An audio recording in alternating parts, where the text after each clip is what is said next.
So in all the previous video we had discussed about analyzing the frames, beams or any structure with respect to slope deflection equation. Okay, and I had also given you the introduction of moment distribution method, where we had discussed about distribution factor, relative stiffness and joint stiffness and all of those. Okay, I had given you a brief introduction of what is moment distribution method. In this video we would like to solve this given structure using the moment distribution method. Okay, I think you would have remembered some of the topics that we discussed in the previous video. There are few more things that you need to understand before we start solving problems based on moment distribution method. We had understood what is distribution factor is. So distribution factor basically defines what is the capacity of any member to bear the load or to bear the moment which is exerted at any given joint. Like I had given you an example that there was a structure which was connected by 4 members, right? There was a joint which is connected by 4 members, and whenever I apply some moment over there, that moment would be divided between all the 4 members, right? So the stiffness of the joint depends upon the stiffness of all the members involved, right? So here also the next thing that you need to understand here is that we need to understand how much is the carryover. Okay, let me explain what is carryover is. I had given you 2 conditions in the previous video. The 2 condition was such that I used to call this as near end and this as far end. So the first condition is that the far end will be fixed, and the second condition is far end being pinned. Okay, now here whenever I want to identify the stiffness of the members, what I do is that I see what is the far end is. If the far end is fixed, the stiffness value of this point will be 4 EI by L, right? Now if the far end is pinned, the stiffness value of the member will be 3 EI by L, which I given in the previous class, right? I hope you remember it.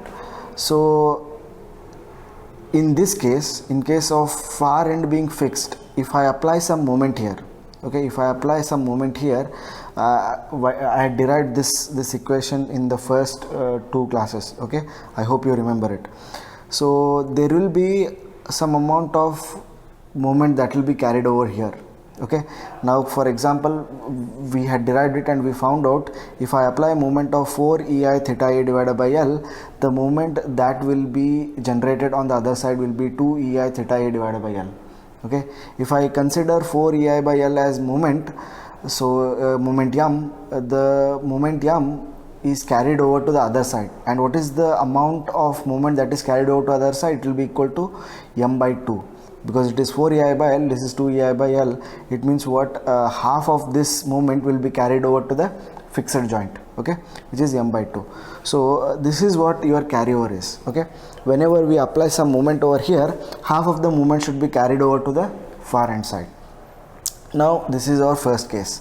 The first case that you have to remember is whenever you apply any moment at the near end, you have to distribute the half of that load. You have to carry over half of that load to the far end. Okay, only when it is fixed condition. Now let us go to pinned condition. As we know, in this case the far end is pinned. Pinned end means what? It cannot resist moment, right? There is no moment reaction. So anyhow there is no carryover in case of far end being pinned. Okay, and we knew the stiffness here. Stiffness was 3 EI by L. Okay, so from this I had explained you what is the relative stiffness is. Relative stiffness is taking the ratio of the stiffness value of far end being pinned divided by far end being hinged. Okay, which we came to know that it is 3 by 4 I by L, right? Now next thing what we need to do is that we will try to solve this problem using the moment distribution method. Okay, let us take this continuous beam. This continuous beam is having 2 members, member AB and member BC. Member AB is subjected to 100 kN at the center. Member BC is subjected to UDL of 20 kN per meter. AB length is 5 meter and BC length is 7.5 meter. And also observe the section values. The section of AB is I and section of BC is 3I. So I told you earlier, whenever you look into a structure, you try to understand the physical concepts of this beam also, right?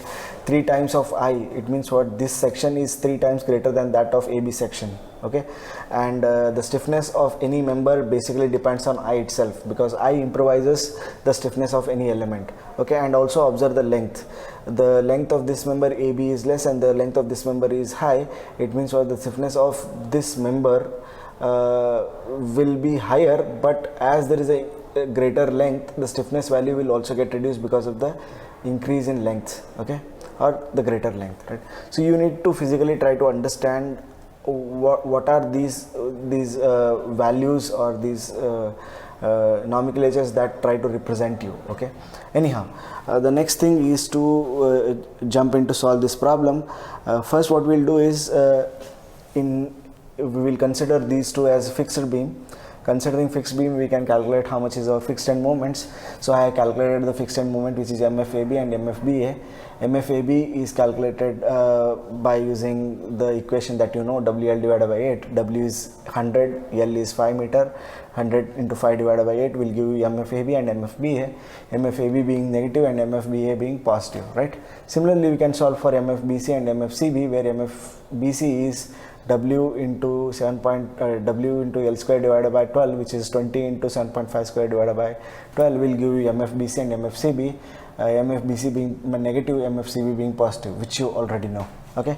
We have solved in all the previous videos and all the previous problems these fixed end moments. I hope you do not have any difficulty in solving the fixed end moments, right? So once you solve the fixed end moments, next step is to draw this table, okay. This table in which we will try to find out the distribution factor, okay. Now this table has got first column as joint, second column as members, then relative stiffness, joint stiffness, and then we'll calculate the distribution factor. Our aim is to find out the distribution factor, okay. You remember that.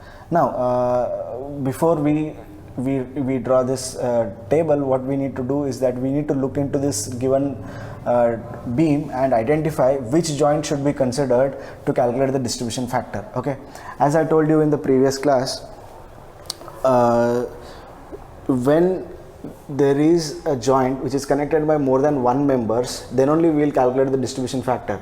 If a joint is connected by one individual member, the stiffness of that joint will be equivalent to that of the stiffness of the member which is connected, right? So if you try to observe here, this is A and this is C. Both joint A and joint C are connected by only one member. Joint A is connected by AB member, joint C is connected by CB member. It means whatever the stiffness value of this member is there, same will be the stiffness value of joint also, right?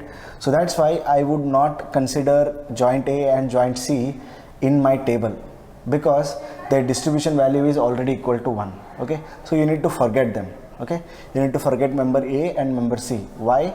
Because member A, joint A and joint C are connected by only one member. So that's why I am neglecting joint A and joint C. Now let us go to joint B. Joint B is connected by two members. What are those two members? Member BA and BC. That's why I am considering the only joint here. The only joint that I am considering here is B joint, because it is connected by more than one member. So you have to consider joints in this table to calculate the distribution factor when that joint is connected by more than one member. So in this structure, B is the only joint which is connected by more than one member, and the members connected to joint B are BA and BC, okay. Now let us calculate what is the relative stiffness. So first what we'll do is we'll try to calculate the relative stiffness for member BA. So B being the near end, A being the far end. So the far end is being fixed. If far end is fixed, we know what is the relative stiffness that is to be written here. Relative stiffness will be I by L. So I by L means I value is I here, and the value of length is 5 meters. So I by 5 will be your relative stiffness for member BA, right? Now we will calculate for BC. To calculate BC, B being the near end, C being the far end. So far end is pinned here. If it is pinned, I told you to consider 3 by 4 I by L. That is your relative stiffness in case of far end being pinned, right? So 3 by 4, I value is how much? 3 times of I divided by L is how much? 7.5. So 3 by 4, 3I divided by 7.5 will give you the relative stiffness for member BC, right? So once you calculate member BA plus BC, I'll take the sum of these two and write what is the joint stiffness. So joint stiffness is the sum of these two values, right? So once you take this joint stiffness, what we need to do, we need to calculate how much is the distribution factor for member BA and member BC, okay. So for that we will divide the relative stiffness of that member divided by the joint stiffness of that joint, okay. So the relative stiffness for member BA is I by 5, So I by 5 divided by 0.5 I will give you the distribution factor. And similarly for BC also we can calculate, which is 0.6. So it means what, if I apply 1 kilonewton, you try to understand this, if I apply a moment of 1 kilonewton meter at this joint, 0.4 will be distributed to BA, 0.4 kilonewton meter will be distributed to BA, and 0.6 kilonewton per meter will be distributed to member BC. This is what you need to understand. So distribution factor will give you the ratio with which the moments can be divided between member BA and BC at joint B. Okay, so once you understand what is distribution factor, once you calculate the distribution factor, next thing is to solve the end moments. Okay, to solve the end moments, what we need to do, again there is a chart. Okay, as I've shown you in this chart, this is a chart that you have to write.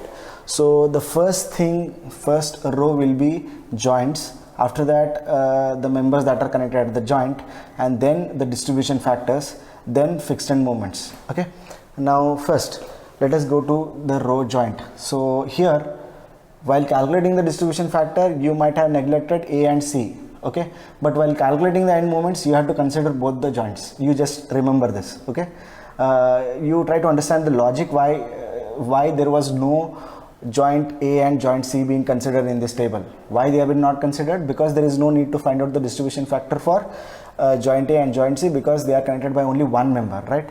Now in this table we have considered both A and C, because we are calculating the end moments at A and C. We are calculating how much is MAB and MCB, right? So that's why we need to consider here A and C. Okay, do not forget that. Now at joint A, the member that is connected is AB, joint B which is connected by BA and BC, which I already explained. At joint C it is connected by CB, right? Now I'll write the distribution factor. Here I'm writing distribution factor as 1. Okay, as we have calculated the distribution factor 0.4 and 0.6, I have written here, and I have written here 0. Okay, the only reason that I have written 0 is because you must be able to understand that whenever you are carrying over, you should not carry over at C joint. Okay, so why we should not carry over, I have already explained you, right? So if the far end is pinned, you will not carry over to the far end. If the far end is fixed, then only you will carry over half of the moment that you apply at the near end. Okay, so that's why I have mentioned this as 1, because I have joint A is being the fixed, joint C being the pinned. So at this distribution factor is written 1, and 1 represents that you need to carry over. If it is written 0, you should not carry over there. Okay, so you remember that. Okay, so once I had written distribution factor, this is the third row. Next, the fourth row will be of fixed end moments. So whatever the fixed end moments that you calculated, okay, you mention the same thing over here. This MFAB, MFBA, MFBC, MFCB are written over here. Okay, once you complete writing all the 4 rows, first row being the joint, second row being the members, third row being the distribution factor, fourth row being the fixed end moments. Once you write and once you complete this, and we will solve balancing. Okay, now comes the distribution of moments. Okay, trying to evaluate the moments. Okay, now first thing, in this joint, in this structure, you know that C is a pinned structure. If it is pinned, the moment at C should be equal to 0. It means what, MCB should be equal to 0. So now see here, this is C joint, this is member CB. At member CB we have 93.75. Okay, now I need to balance the joint C. Balancing means what? Making the correction that is possible. Okay, at C joint you have to make it equal to 0. Why we are making it equal to 0? Because it's a pin joint, right? So you remember it. So to balance this joint C, okay, this balance joint C, what I need to do is that I have to apply minus 93.75, because there is already fixed end moment which is 93.75, right? If I apply minus 93.75, what will happen? This will become 0, right? So you try to understand this. So now at C joint, whenever I apply moment at C joint, now here in this case at C, you will say that this is pinned end. Why we need to carry over here, right? No, all the internal joints are considered to be fixed itself, right? So you understand, as you know that all the internal joints are fixed in nature. So what you need to do is that you need to carry over from C to B, right? So whatever the moment that you applied at CB, you need to carry over to the BC. So if you assume this to be fixed, how much you should carry over? You have to carry over half of the moment that you applied at C. So whatever the moment that you applied at joint CB, half of that should be carried over to BC. Okay, now 93.75 divided by 2 will give you minus 46.875. okay, I have carried it over to BC. okay, now this completes your first iteration. okay, this is your first iteration. So what you need to do, you have to identify if there is any pinned joint. If there are any far joints which are pinned in nature, there you need to make them equal to 0. okay, so that is what I done. This is the joint C, which is pinned joint. Here I know how much will be the moment should be equal to 0, so that's why I try to make the joint C balanced.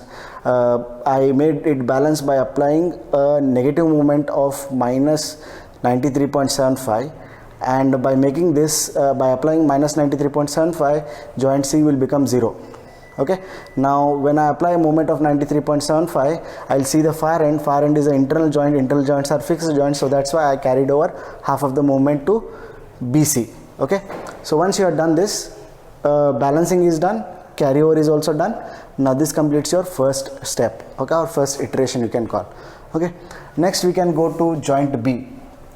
okay, when you go to joint B, we know that MBA should be equal to MBC. This is your equilibrium condition. I hope you remember this, right? So MBA should be equal to MBC. So to make it balanced, what we need to do is that we need to take the sum of all the moments at BA and BC. okay, now let us take the sum of all the moments. So right now at BA we have 62.5, okay, which is the fixed end moment. Next at BC it is minus 93.75, okay, and there is one more moment which has been carried over from CB to BC, right? We need to consider that also. Right now there are two moments at MBC. You can see here, these are the two moments that I have, and over here I have one moment, right, at BA. So we'll take the sum of all these three. okay, the sum of 62.5 minus of 93.75 minus of 46.875. when I take the sum of this, what is the next step to be done is that the sum of these values should be multiplied by the distribution factor for BA. okay, and we need to change the symbol. okay, now let me take the sum of this. The sum of this will be 62.5 minus 93.75 minus 46.875. The sum of all these three values, 62.5, 93.75 and 46.875 with respect to their sign symbols, if I take the sum of this, it will be minus 78.125. So I have to change that sign symbol. When I get this sum as minus 78.125, I have to change the sign symbol. I have to take 78.125. okay, 78.125 should be multiplied with the distribution factor of BA. okay, so 78.125 should be multiplied by 0.4. okay, I am getting 31.25. so I have to write 31.25 at this point. okay, now similarly the same value which was 78.125 should be multiplied by 0.6, which will become 46.875, and if I multiply it by the distribution factor of BC, I have to write down below the BC itself, so which is 46.875. so once you write this, now you can see that your joint B is being balanced. So how do we do that? How to see whether it is balanced or not? What you need to do is that you need to take the sum of all the moments that are in the BA column, and you have to take the sum of all the moments that are in the BC column. When you take the sum of this, you will identify that they have become balanced. So it is 93.75 positive for BA, and for BC it is minus 93.75. okay, now this joint is balanced. Now once the balancing is done, whenever you complete the balancing, you need to carry over also. okay, now going to member BA. okay, this is your member BA. Member BA, B being the near end, A being the far end. So if the far end is fixed, I told you to carry over, right? So 31.25 should be divided by 2 and it should be carried over to AB. okay, now as I told you, the far end being pinned. If the far end is pinned, what we need to do, the carryover will become 0. So you should not carry over to this joint. Now the last step is that we need to calculate the end moments. How do we calculate the end moments? We need to take the sum of all the moments that are written at any given column. Okay, so for example, if I am calculating how much is the end moment for AB, I need to take the sum of all the moments in the column AB. Okay, now if I take the sum of minus 62.25 plus of 15.625, I'll get to know how much is the end moment at AB. So the end moment at AB, this is the end moment at AB, which is equals to minus 46.875. Now to calculate how much is the end moment at BA, I need to take the sum of 62.5 plus of 31.25, so that will give me 93.75. So 93.75 is the MBA.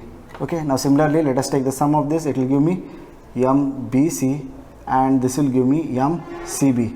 We already know the sum of this is equals to 0, right? So once you calculate the end moments, we can solve the reactions. You already know how to solve the reactions. There are reactions that are calculated only because of the moment. Okay, then we will calculate the reactions from the external loadings. Okay, then we will take the sum of all this. We will calculate how much is the reaction. So once you solve the reaction, we can solve the bending moment diagram also. I have shown you the bending moment diagram with respect to the end moments and with respect to the external loading. So you try to verify whether it is correct or not.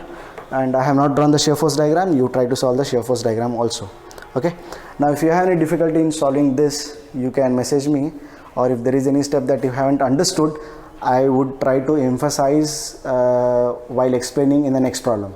Okay, and one of you have asked me a question to solve the continuous beam in which two joints are sinking. Okay, right now what we'll do is we'll continue with this moment distribution method. I'll solve another two problems on this. Let me complete the continuous beam, solving the continuous beam by moment distribution method, then I'll explain you the sinking of two joints. Okay, anyhow, so if you have found any problem like that, you send it to me so that I'll solve it over here. Okay, thank you.